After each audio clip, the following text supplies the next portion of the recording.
चाहूँगा कि जिस तरह से हम मेरी घर की स्थिति थी, उसी तरह आज भी समाज में बहुत सारे ऐसे बच्चे हैं, ऐसे लोग हैं जो आज शिक्षा से कोसों दूर है। आप सब लोग से कहना चाहते हैं कि इस दुनिया में गरीब को पाने के लिए अगर कोई भी चीज है तो वो सबसे बड़ा हथियार है शिक्षा से बड़ा इस धरती पे कोई हथियार नहीं हुआ है। आप दुनिया की हर चीज को हासिल कर सकते हैं। आप तलवार, बंदूक, इन चीजों से आप किसी को डरा सकते हैं, डर से आपको सलाम कर सकता है, लेकिन कलम का जो सम्मान होगा वो सम्मान किसी चीज से नहीं मिलेगा। हम इसलिए आप सब लोग को कह रहे हैं कि किसी भी तरह करके अपने घर के बच्चे को शिक्षा जरूर दे, स्कूल जरूर भेजे। जब हमारा समाज के एक निचले पैदान के बच्चा भी अगर शिक्षित हो जाता है तो समाज हमारा बेहतर अपने आप हो जाएगा। आज शिक्षा के दम पे ही आज हम लोग, एक छोटा बच्चा, एक बुजुर्ग, हमारी महिलाएं, हमारी बहन आज एक समान कुर्सी पर बैठे हुए हैं। वो सिर्फ शिक्षा है। हमको कभी भी किसी से भेदभाव नहीं करना है। हमको कभी ये भी नहीं सोचना है कि हम आगे बढ़ गए, उसको आगे नहीं बढ़ने देना। अगर हम पीएचडी कर लिए और हम समाज के निचले पैदान पे कोई भी बच्चा हो, उसको अगर आगे नहीं बढ़ने दे रहे हैं तो हमारा पीएचडी करने से कोई फायदा नहीं। तो हमको शिक्षा के क्षेत्र में काम करना है। आज आपके सामने एक तस्वीर रखी हुई है, माता सावित्रीबाई फुले, इस देश की प्रथम महिला पढ़ने वाली। आज इनका बहुत बड़ा योगदान है कि आज समाज की महिलाएं किसी भी जाति या धर्म के हो, वो आज इस समाज में महिलाएं पढ़ के आगे निकली है, तो माता सावित्रीबाई फुले की देन है।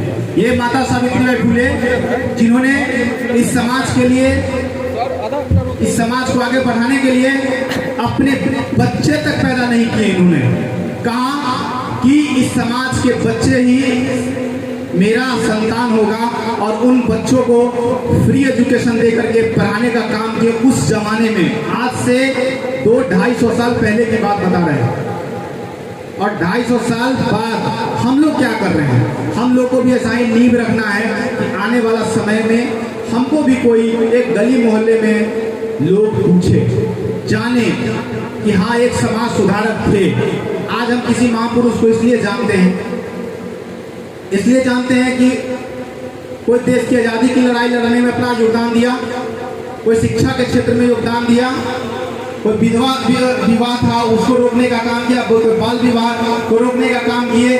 तो ये सब आप सबके साथ उदाहरण है। खाएंगे, पिएंगे और बस, ये जिंदगी नहीं है। इसीलिए कहा गया है कि जिंदगी, जीवन लंबा नहीं बड़ा और महान होना चाहिए।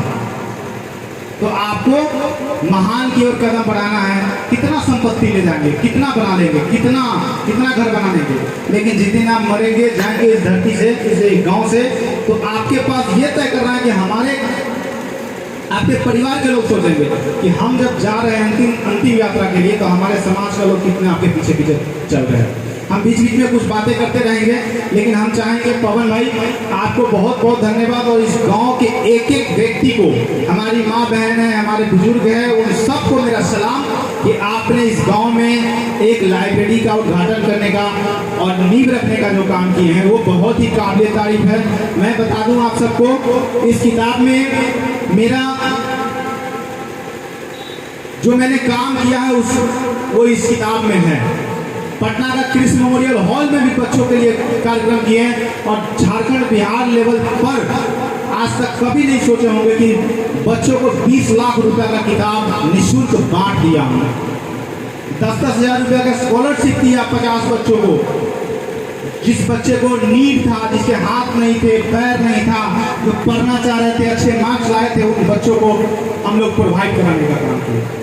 जज साहब जैसे लोग बच्चों को काउंसलिंग किए कि बेटा हम लोग क्या करते हैं, मैट्रिक, इंटर ग्रेजुएशन, पीजी, उसके बाद चलो भाई शादी करो, दहेज लो और काम खत्म, है ना। 1-2% लोग होते हैं जो चलो भाई जॉब कर लेते हैं, कुछ लोग पढ़ते हैं इसलिए कि हम बिजनेस कर लेंगे, है ना, यही चीज़ है। लेकिन पढ़ाई का महत्व को जब समझेंगे ना, पढ़ाई का महत्व ये नहीं कि पढ़ करके हम सिर्फ जॉब हासिल कर लेना, हमको बैंक रेलवे में चल जाना है, दरोगा बन जाना है। समाज में आपको शिक्षा का मतलब ये है कि हम बच्चों से कैसे बात करते हैं, बड़ों से कैसे बात करते हैं, ये सब शिक्षा का मेन, जब तक आपके पास सामाजिक नॉलेज नहीं होगा, किताबी नॉलेज का कोई महत्व नहीं है। हम चाहेंगे पवन भाई, एक मिनट